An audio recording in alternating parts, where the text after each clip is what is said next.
Bismillahirrahmanirrahim. Assalamualaikum warahmatullahi wabarakatuh. Kami dari kelompok 5 izin mempresentasikan tugas UAS kami yang bernama Marketplace. Saya di Teksan Akbar. Saya Matahari Bila Pancar.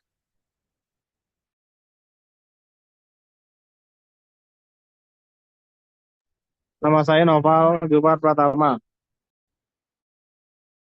Saya Muhammad Farhan.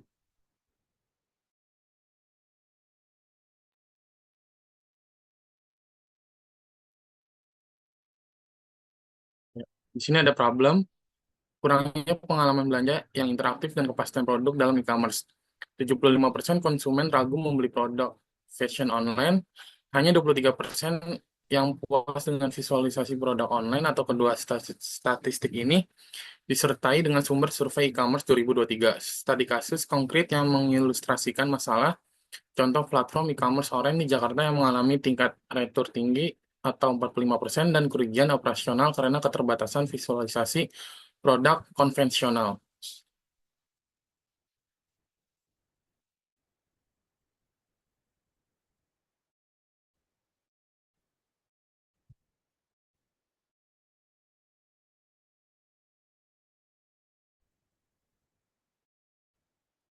Selanjutnya di sini ada problem tantangan e-commerce Indonesia. Ketidakpastian produk 30%, retur tinggi 25%, biaya operasional 20%, persaingan ketat 15%, dan kepercayaan konsumen 10%.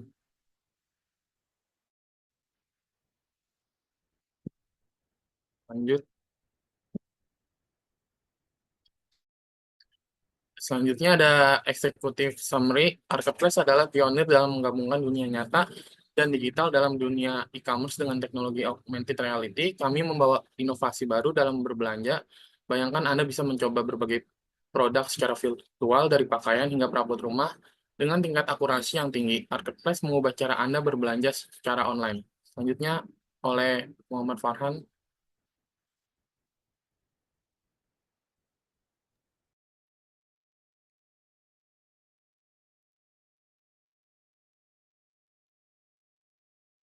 Di sini ada visi menjadi pemimpin global dalam menghadirkan pengalaman belanja virtual yang revolusioner melalui teknologi augmented reality menghubungkan konsumen dengan produk secara lebih nyata dan interaktif. Misi mengembangkan platform marketplace yang user-friendly dan intuitif, memungkinkan pengguna untuk berbelanja dengan mudah dan menyenangkan. Memfasilitasi kerjasama dengan berbagai merek dan penjual untuk menghadirkan produk-produk berkualitas dengan pengalaman AR yang unik. Menjadi pionir dalam inovasi teknologi AR untuk terus meningkatkan kualitas layanan dan kepuasan pelanggan.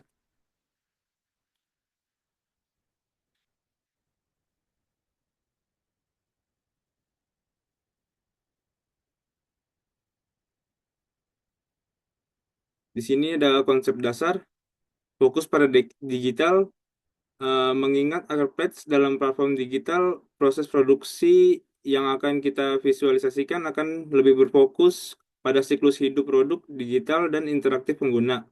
Lingkungan, meskipun produk digital kita bisa menyoroti aspek lingkungan seperti penghematan energi, penggunaan server ramah lingkungan, dan dampak positif pada pengurangan konsumsi fisik.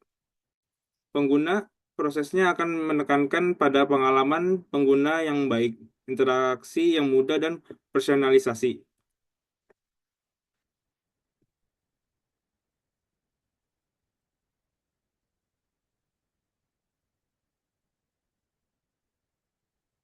Di sini ada inovatif, peningkatan pengalaman augmented reality atau AR.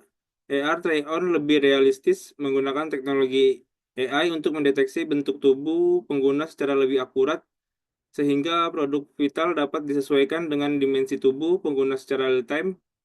Personalisasi yang lebih mendalam, rekomendasi produk berbasis AR, menggunakan data dari interaksi pengguna dengan produk virtual untuk memberikan rekomendasi produk yang lebih relevan dan personal. Integrasi teknologi terbaru, AR dengan Metaverse, menghubungkan AR marketplace dengan platform metaverse untuk menciptakan pengalaman belanja yang lebih imersif dan sosial. Solusi pembayaran yang lebih inovatif, pembayaran dengan cryptocurrency menawarkan opsi pembayaran menggunakan berbagai jenis cryptocurrency. Buy now, pay later memberikan opsi pembayaran cicilan yang fleksibel. Peningkatan keamanan dan kepercayaan. Verifikasi kualitas produk menggunakan teknologi blockchain untuk menjamin keaslian dan kualitas produk. Proteksi data pribadi yang lebih kuat menerapkan langkah-langkah keamanan yang lebih ketat untuk melindungi data pribadi pengguna. Ulasan dan rating yang transparan memastikan ulasan dan rating produk yang ditampilkan di platform adalah asli dan tidak bias.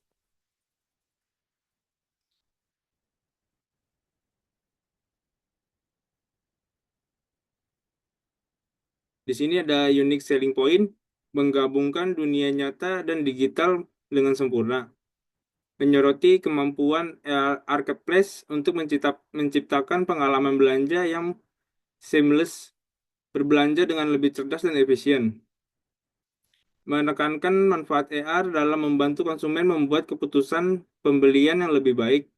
Dukungan UMKM lokal dengan belanja marketplace. Jika marketplace berfokus pada produk UMKM, ini bisa menarik minat konsumen yang peduli dengan produk lokal. Selanjutnya akan dilanjutkan oleh anggota yang lain. Ya, di sini ada strategi marketing, knowledge empowerment yang pertama, yaitu mengadakan webinar atau workshop tentang bagaimana AR meningkatkan pengalaman belanja. Yang kedua ada campaigns on online platform, yaitu menggunakan media sosial untuk promosi visual menarik seperti video produk dengan fitur AR. Yang ketiga ada word of mouth dan e-worm, yaitu memberikan pengalaman AR eksklusif sehingga pengguna secara sukarela merekomendasikan platform kepada teman. Yang keempat ada community collaboration, yaitu bermitra dengan komunitas teknologi untuk pengembangan fitur AR berbasis kebutuhan pengguna.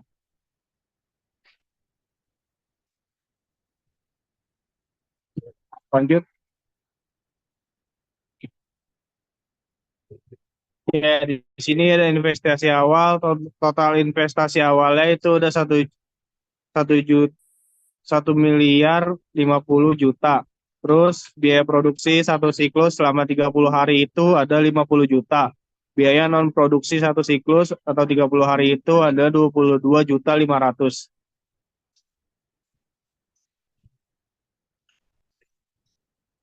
Lanjut, bisa dilanjut. Ya, biaya overhead tetap bulanan itu ada 15 juta. Proyeksi laba rugi bulanan, yaitu ada pendapatan bulanan, yaitu ada 316.666.667. Ya, pengeluaran bulanannya itu ada 87.500.000.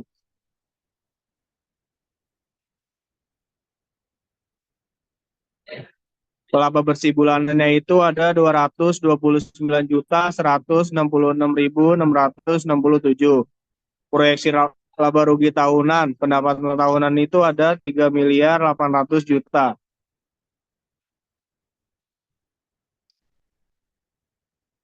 Selanjutnya bisa dilanjutkan dengan teman saya. Baik, untuk pengeluaran tahunan, di sini kita memiliki total pengeluaran tahunan itu 1.050.000.000, bisa dilihat rinciannya, dan ada laba bersih tahunannya itu totalnya 2.750.000.000, bisa di next. Nah, di sini kita memiliki manage plan, jadi yang kita bagi jadi 4 fase, yaitu bulan 1 sampai 3 itu fase persiapan dan perencanaan. Satu menyusun rencana detail, yaitu project timeline, budget allocation, and milestone.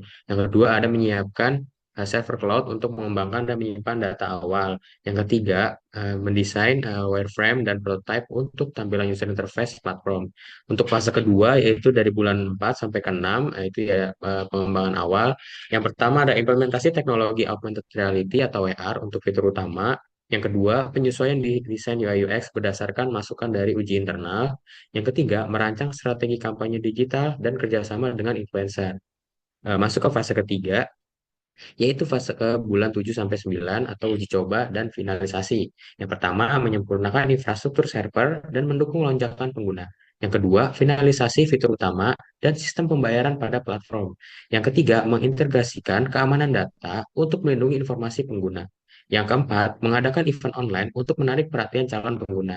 Masuk ke fase terakhir atau fase keempat, yaitu bulan 10 sampai 12, yaitu fase peluncuran dan evaluasi awal. Yang pertama, mengadakan peluncuran platform secara online atau offline. Yang kedua, meluncurkan program diskon atau promosi khusus untuk pengguna awal. Yang ketiga, memantau jumlah pengguna, transaksi, dan feedback secara berkala. Yang keempat, mengidentifikasikan area yang membutuhkan peningkatan berdasarkan hasil monitoring. Bisa dilanjut. Ya, di sini kita memiliki analisis kompetitor, yaitu ada 4, strength atau kekuatan, pengalaman unik, yaitu teknologi augmented reality atau AR, memberikan pengalaman belanja yang lebih interaktif dan imersif. Yang kedua, ada weakness atau kelemahan, yaitu biaya pengembangan tinggi, yaitu investasi besar diperlukan untuk pengembangan teknologi AR dan server. Yang ketiga, opportunities atau peluang, yaitu tren teknologi. Minat terhadap teknologi AR terus berkembang, terutama di kalangan generasi muda. Yang terakhir atau keempat, threat, yaitu ancaman kompetitor besar. Perusahaan seperti Amazon atau IKEA dapat memperluas fitur AR mereka dengan mudah. Jadi lanjut. Nah, yang terakhir kita memiliki sustainable business impact, yaitu ada 3 dampak. Yang pertama ada dampak ekonomi, menciptakan lapangan kerja. Ya, yang ini membuka lapangan kerja baru di bidang teknologi AR, pengembangan platform, dan pemasaran. Yang kedua, efisiensi belanja, yaitu membantu konsumen membuat keputusan pembelian yang lebih tepat, mengurangi retur barang, dan meningkatkan efisiensi ekonomi.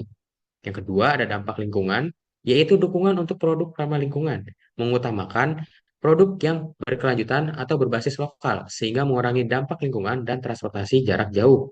Yang terakhir ada dampak sosial, yaitu satu, meningkatkan kepuasan pelanggan atau pengalaman belanja yang lebih personal dan interaktif, meningkatkan kepuasan pengguna. Yang kedua, kolaborasi komunitas lokal, yaitu mendukung komunitas lokal dengan mempromosikan produk mereka melalui teknologi baru, memperkuat hubungan sosial dan budaya. Mungkin itu saja dari kelompok kami. Kurang lebihnya mohon maaf. Wassalamualaikum warahmatullahi wabarakatuh.